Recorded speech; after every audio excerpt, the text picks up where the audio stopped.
Hello नमस्कार दोस्तों, आप लोगों का स्वागत है टेंशन फ्री स्टडी में।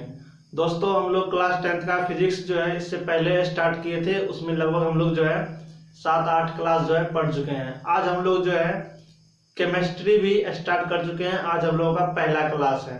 इसमें हम लोग जो है स्टार्ट करेंगे रासायनिक अभिक्रिया एवं समीकरण। रासायनिक अभिक्रिया क्या होता है, रासायनिक समीकरण क्या होता है, और उसके अंदर जितना भी मोस्ट इम्पोर्टेंट पॉइंट है और रासायनिक अभिक्रियाएं जो कितनी प्रकार की होती है उन सभी के बारे में हम लोग पढ़ेंगे। तो आप लोग जो है वीडियो में अंत तक बने रहें। और आप लोगों को यदि कोई परेशानी होती है समझने में तो वीडियो के कमेंट बॉक्स में कमेंट करके जरूर बताएं। तो हम लोग जो है आज पढ़ने वाले हैं केमिस्ट्री, रसायन शास्त्र।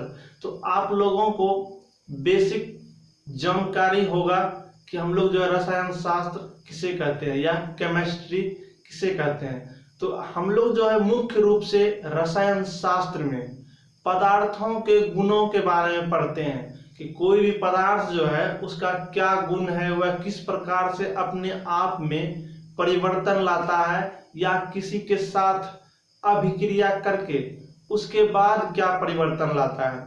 तो हम लोग जो है मुख्य रूप से पदार्थों के बारे में ही जानकारी प्राप्त करते हैं केमिस्ट्री के अंदर में। तो हम उम्मीद करते हैं कि आपको जो है जो बेसिक जानकारी होती है केमिस्ट्री को पढ़ने के लिए वो आपके पास होगी और समझने में परेशानी कुछ भी नहीं होगी। तो हम लोग जो है अभी जो स्टार्ट करेंगे रासायनिक अभिक्रिया किसे कहेंगे और उसके बाद रासायनिक अभिक्रिया कितने प्रकार के होते हैं, रासायनिक अभिक्रिया क्या लाभ होते हैं और रासायनिक अभिक्रिया हम लोग किस तरह से बनाते हैं। तो आप लोग जो है ध्यान से जरूर देखें। तो आप लोग का ये पॉइंट था रासायनिक अभिक्रिया। क्या पॉइंट था? रासायनिक अभिक्रिया। तो आप लोग समझिए कि रासायनिक अभिक्रिया हम लोग किसे कहते हैं। देखिए, जब कोई अकेले या जब कोई पदार्थ जो है अकेले या किसी अन्य पदार्थ के साथ अभिक्रिया करके अलग गुण वाला, जैसे जो पदार्थ पहले अकेले या किसी पदार्थ के साथ अभिक्रिया करता है तो अभिक्रिया करने से पहले जो गुण होता है अभिक्रिया करने के बाद अलग गुण वाला एक या एक से अधिक नए पदार्थ का निर्माण करता है। तो इस प्रक्रिया को हम लोग जो है रासायनिक अभिक्रिया कहते हैं। आप लोग ध्यान से देखिए, परिभाषा हम लिख दिए हैं। आप लोग जो है नोटबुक में अपना कॉपी में जो है इन सभी परिभाषा को एक एक पॉइंट को नोट करते हुए चलिए। इससे आपको जो है रिवीजन करने में आसानी होगी और आप लोग जो है रिवीजन करके अपनी तैयारी को बेहतर कर पाएंगे। तो आपका कहता है रासायनिक अभिक्रिया जब कोई पदार्थ अकेले या अन्य पदार्थ के साथ अभिक्रिया करके, कोई भी पदार्थ अकेले हो या किसी अन्य पदार्थ के साथ अभिक्रिया करके अलग गुण वाले या भिन्न गुण वाले भी बोल सकते हैं, एक या एक से अधिक नए पदार्थ का निर्माण करता है। तो इस प्रक्रिया को हम लोग जो है रासायनिक अभिक्रिया कहते हैं। आप लोग इसे आसानी से नोट कर लीजिए और हम उम्मीद करते हैं कि आप समझ गए होंगे। अब इसका हम आपको एक एग्जांपल देते हैं। एग्जांपल में आप मान लीजिए हाइड्रोजन जो है, यह जो है हाइड्रोजन H2, हाइड्रोजन जो है हमेशा H2 के फॉर्म में ही लिखा जाता है, अणु के रूप में। उसी प्रकार से ऑक्सीजन जो है यह भी हमेशा अणु के रूप में लिखा जाता है। जैसे नाइट्रोजन जो है N2 के रूप में लिखा जाता है। तो कुछ ऐसे तत्व होते हैं जो अकेले परमाणु के रूप में नहीं रह सकते हैं, तो उसको हमने जो है हम लोग परमाणु अणु के रूप में रखते हैं। ये जो है अणु के रूप में है। अणु हम लोग किसको कहते हैं? अणु हम लोग उसको कहते हैं जिसमें एक से अधिक परमाणु हो, उसे हम लोग अणु कहते हैं। परमाणु जो है अभिक्रिया में भाग लेता है। तो यहाँ पर जो है हाइड्रोजन गैस जो है ऑक्सीजन गैस के साथ जब अभिक्रिया करती है, यहाँ पे एक नया पदार्थ बन जाता है H2O। तो आप लोगों को पता है कि H2O जो है इसका क्या नाम है? इसका नाम आप लोग बोलिएगा जल है। क्या है? जल। तो यहाँ पर जो H है यह क्या है? यह जो है हाइड्रोजन गैस है। क्या है? Hydrogen gas. और ये क्या है? Oxygen gas. O2 क्या है? Oxygen gas. तो आप जो है अभिक्रिया से पहले इन दोनों पदार्थों के गुणों के बारे में जान लीजिए। यह जो हाइड्रोजन गैस है इसे हम लोग ईंधन के रूप में भी प्रयोग कर सकते हैं। हाइड्रोजन गैस जो है एक ईंधन है जिसको हम लोग जला सकते हैं। और O2 जो है ऑक्सीजन, आप लोगों को पता है आग कहीं भी जलती जो है बिना ऑक्सीजन की उपस्थिति में नहीं जलती है। यदि हम लोगों को पूर्ण मात्रा में ऑक्सीजन नहीं मिल पाता है तो हम लोग आग नहीं जला पाते। जैसे हम लोग जो है कभी पहाड़, ऊंचे पर्वत पर जाते हैं या पहाड़ पर जाते हैं, वहां हम लोगों को सांस लेने में कठिनाई होती है या वहां पर खाना बनाने में कठिनाई होती है। खाना बनाने में यह कठिनाई होती है कि वहां जो है आग जल्दी जलता नहीं है और वहां पर जो है जल जो है जल्दी उबलना शुरू हो जाता है। यह सभी कठिनाई जो है वहां पे वायु दाब कम होने के कारण होता है। यह जो है O2 जो है, आप लोग जो है जब कोई दिया या मोमबत्ती जलाते हैं और उसे जब ढक देते हैं तो उसमें जो है ऑक्सीजन की पूर्ति नहीं होने के कारण क्या होता है, बुझ जाता है। तो उसी प्रकार से O2 जो है जलने में, कोई भी वस्तु को या आग को जलने में मदद करता है और यह H2 जो है जलता है। इस प्रकार से इन दोनों का गुण जो अलग अलग है। अब जब दोनों आपस में मिल जाता है तो इसका गुण जो है जल का, आप लोग जल का गुण से परिचित हैं। जल का क्या गुण होता है, वह जो है आग बुझाने का काम करता है। गर्म जल भी हो वह भी मतलब आपको आग ही बुझाएगा। इस प्रकार से इन दोनों से जो है बिल्कुल अलग गुण है नए पदार्थ का। तो हम इन्हीं को कहते हैं, यह जो प्रक्रिया हुआ, ये जो प्रक्रिया से जल बना, इसी को हम लोग कहते हैं रासायनिक अभिक्रिया। हम उम्मीद करते हैं कि आप समझ गए होंगे। तो आपको वीडियो कैसी लगती है कमेंट करके बताएं और वीडियो को लाइक करें। और आपके मन में जो विचार हो या आपका कोई भी प्रश्न हो वह भी आप में जो है कमेंट करके जरूर पूछें। जैसे और आप लोग जो है एग्जांपल देख सकते हैं, यह जो है कार्बन डाइऑक्साइड, सी क्या है, कार्बन है, और यह जो है O2 ऑक्सीजन के साथ क्या करती है, अभिक्रिया करती है। यह जो बनाती है कार्बन डाइऑक्साइड बनाती है CO2। इसका नाम आपका कार्बन डाइऑक्साइड, और इसका नाम आपका कार्बन, और इसका नाम हो गया ऑक्सीजन। आप लोग जो है यदि आप लोगों को तत्व के संकेत और नाम और उसका परमाणु संख्या याद नहीं है तो आप लोग उन्हें जरूर कर लें। इससे क्या होगा, आप लोगों को अभिक्रिया करने में आसानी होगी। कहीं भी यौगिक जो होगा उसका नामकरण या यौगिक का नाम याद करने में आपको आसानी होगा। तो हम लोग जो है अपना नेक्स्ट पॉइंट देखते हैं। रासायनिक अभिक्रिया किसे कहते हैं हम लोग समझ गए, एग्जाम्पल से भी हम लोग समझ गए। अब मेरा जो नेक्स्ट पॉइंट हो जाएगा आपका,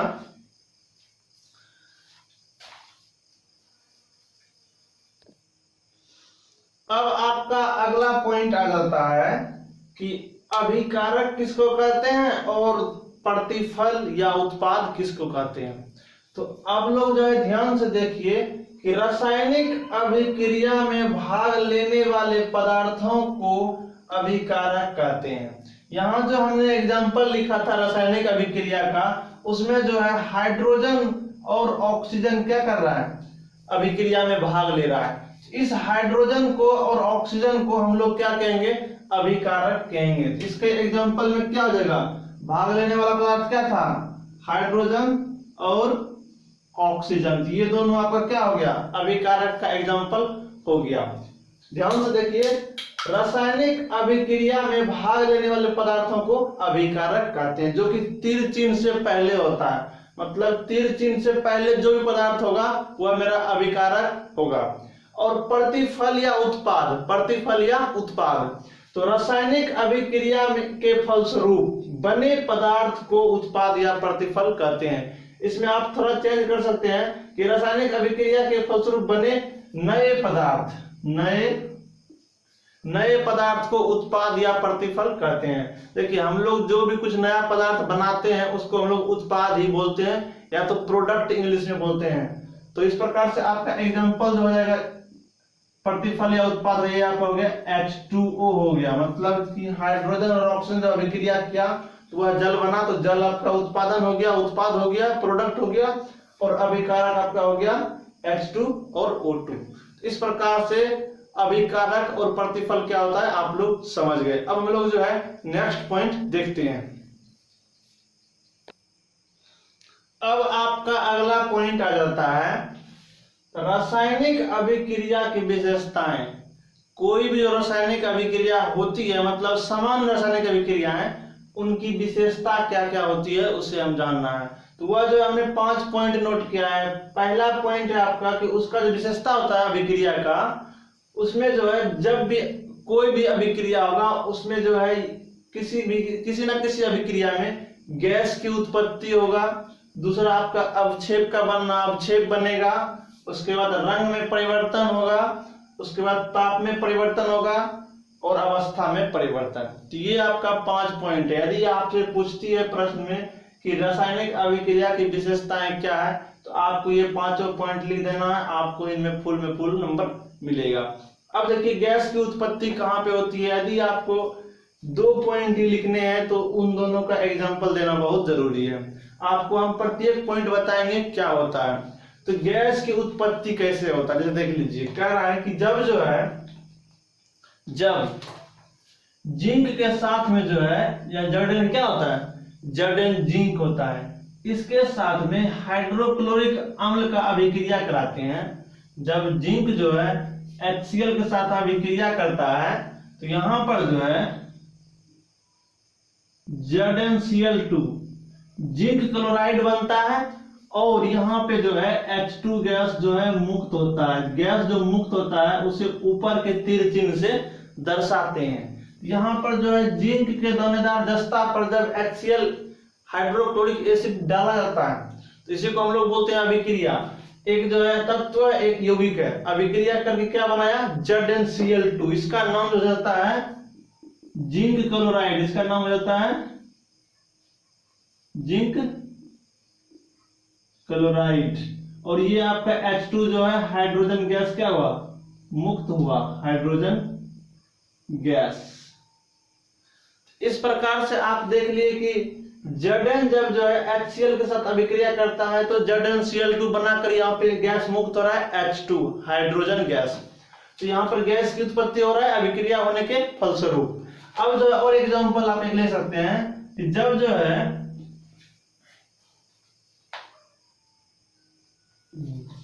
जिंक को जब हम जो है सल्फ्यूरिक अम्ल के साथ अभिक्रिया करवाते हैं, सल्फ्यूरिक अम्ल जो आपका होता है H2SO4, H2SO4। तो जब जो है जिंक H2SO4 के साथ अभिक्रिया करती है तो यहाँ पे जो है बनाता है ZnSO4 और यहाँ पे प्लस H2 गैस क्या होती है, मुक्त होती है।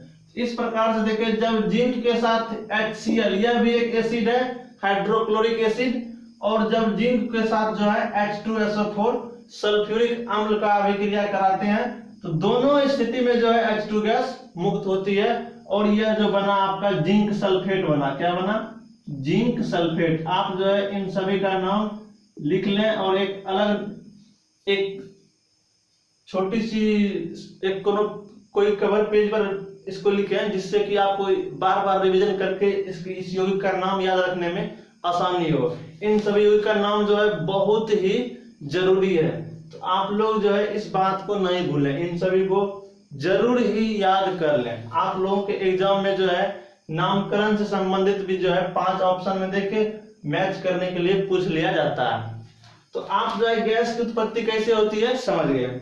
सेकेंड आपका है अवक्षेप का बनना। तो अवक्षेप क्या होता है, आप इस बात को ध्यान से सुन लीजिए। जब अभिक्रिया हम लोग कराते हैं कोई विलयन में तो उसमें क्या होता है, अभिक्रिया से जो है मेरा जो है पूर्णतः जो बनने का पदार्थ होता है वो बन जाता है, लेकिन उसमें कुछ अवशेष के रूप में रह जाता है और वह अवशेष जो रहता है वो ठोस पदार्थ के रूप में रह जाता है और वह ठोस पदार्थ जो है सफेद कलर का, सफेद रंग का होता है। वही जो विलयन में सफेद पदार्थ बच जाता है ठोस के रूप में, उसी को हम लोग अवक्षेप कहते हैं। यह जो है अभिक्रिया के बाद पदार्थ के बनने के बाद वहां उसमें जो है एक अब क्या कहते हैं उसको, मतलब आपका जो है विलयन में जो बच जाता है अवशेष, वही बचा हुआ पदार्थ जो क्या कहलाता है, अवक्षेप कहलाता है। तो वही अवक्षेप का बनना। तो अवक्षेप देखिए कैसे बनता है। जैसे जो है आपका है कि जब सोडियम क्लोराइड के जलीय विलयन में सिल्वर नाइट्रेट डाला जाता है, सोडियम क्लोराइड के जलीय विलयन में आपका जो सोडियम क्लोराइड हो जाता है NaCl, इसमें जो है सिल्वर नाइट्रेट डालते हैं, आपका सिल्वर नाइट्रेट AgNO3। जब सोडियम क्लोराइड के जलीय विलयन में सिल्वर नाइट्रेट डालते हैं, यहां पर जो है क्या बनेगा, AgCl बन जाता है, AgCl बन जाता है।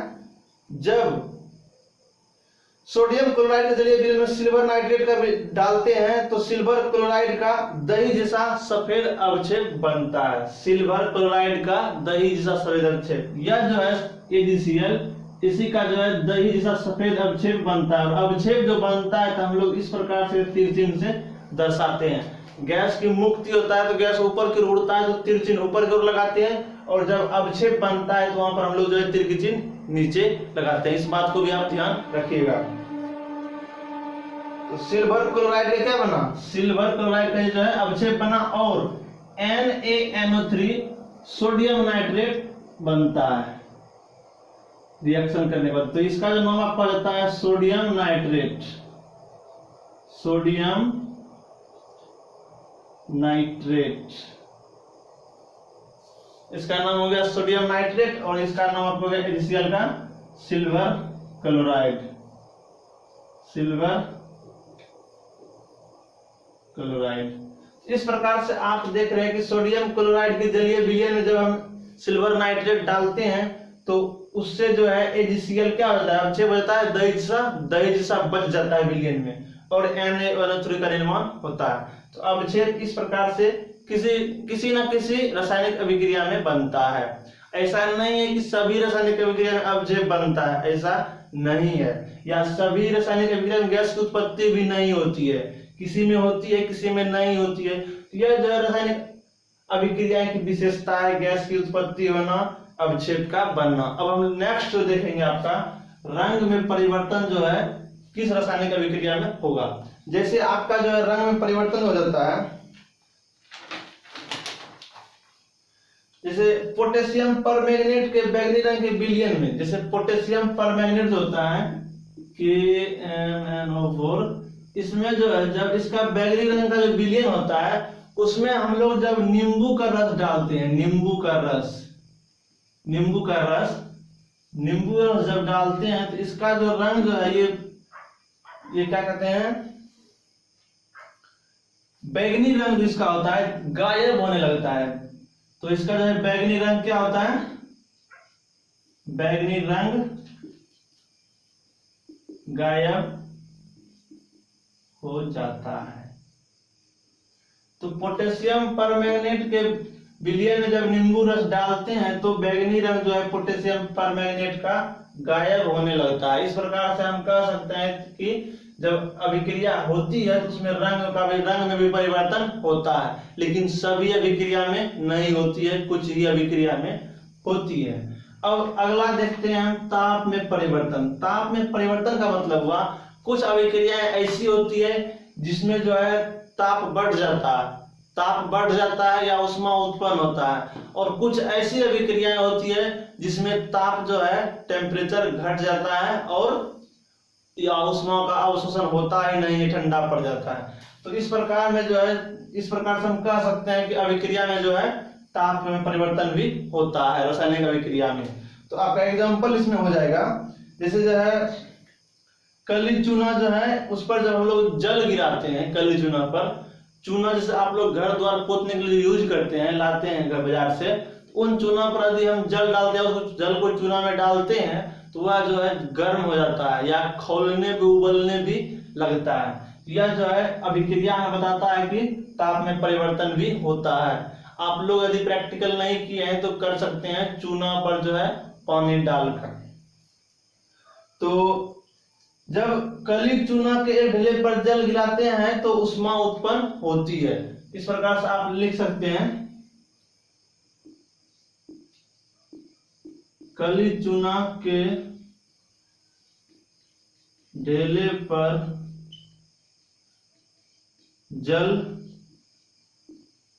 गिराने पर ऊष्मा उत्पन्न होती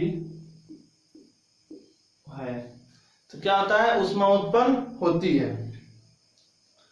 और एक हो जाता है कि बेरियम हाइड्रोक्साइड का विलयन अमोनियम क्लोराइड लेकर उसमें बेरियम हाइड्रोक्साइड का विलयन डालने पर बेरियम क्लोराइड अमोनिया एवं जल बनाता है। इसमें जो है ताप घट जाता है और यह जो है इसमें क्या होता है, ऊष्मा का अवशोषण हो जाता है, ऊष्मा उत्पन्न नहीं होता है। इस प्रकार से आप कोई एक एग्जांपल जो है पूछा जाता है आपसे तो दे सकते हैं। इसका आप एग्जांपल यह भी दे सकते हैं कि बेरियम हाइड्रोक्साइड अमोनियम क्लोराइड लेकर, जैसे देखिए इधर मिटा देते हैं, आप लोग लिख लिया हमने।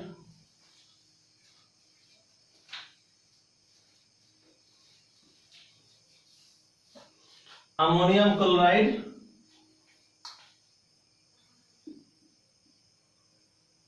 NH3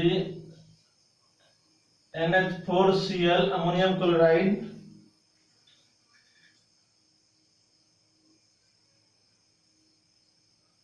barium hydroxide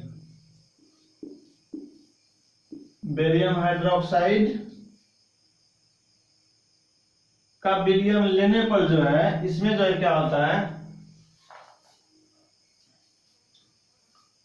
barium chloride बनता है। क्या बनता है, बेरियम क्लोराइड। बेरियम जो है क्लोराइड के साथ, क्लोरीन के साथ अभिक्रिया करके बेरियम क्लोराइड बनाता है प्लस NH4 अमोनिया बनता है प्लस H2O जल मुक्त होता है। तो जिसमें जल मुक्त हुआ उसमें जो है ऊष्मा का अवशोषण हो गया, उसका ताप जो है ठंडा पड़ गया, मतलब उसका टेम्परेचर क्या हो गया, कम हो गया। तो या तो ताप में परिवर्तन का मतलब हुआ या तो ताप बढ़ जाएगा या तो ताप घट जाएगा। यहाँ जल का निर्माण हुआ तो यहाँ पे ताप क्या हुआ, घट गया।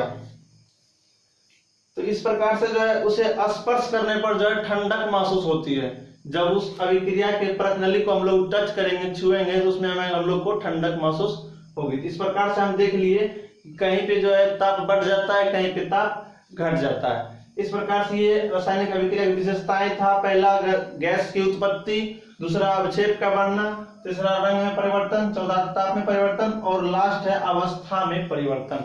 तो आप जो है यह देख रहे हैं अवस्था में परिवर्तन क्या होता है। जैसे अभी हाइड्रोजन जो है गैस और ऑक्सीजन गैस दोनों जो अभिक्रिया करता है आपस में, यह जो है H2O बनाता है। क्या बनाता है, जल बनाता है। यहाँ आप देख रहे हैं हाइड्रोजन जो है एक गैस है, O2 भी यहाँ पे एक गैस है, दोनों गैस है, दोनों गैस के रूप में है। लेकिन यह H2O जो है किसके रूप में है, द्रव के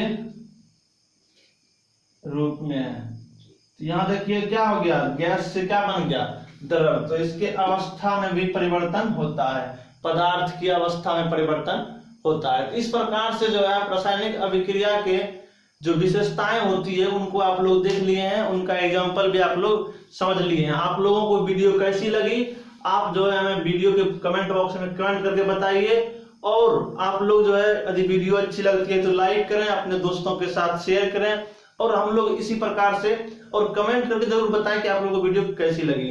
इससे हमें जो है पॉजिटिव एनर्जी मिलती है हम लोग को नेक्स्ट टॉपिक लेकर आने के लिए, वीडियो बनाने के लिए। तो हम लोग फिर अगले वीडियो में आपसे मिलते हैं। तब तक के लिए आप लोग तैयारी कीजिए, ईमानदारी से पढ़िए, मेहनत कीजिए और अपने जिस मुकाम को चाहते हैं उसे हासिल कीजिए। तो मिलते हैं अगली वीडियो में, तब तक के लिए जय हिंद, जय भारत, धन्यवाद।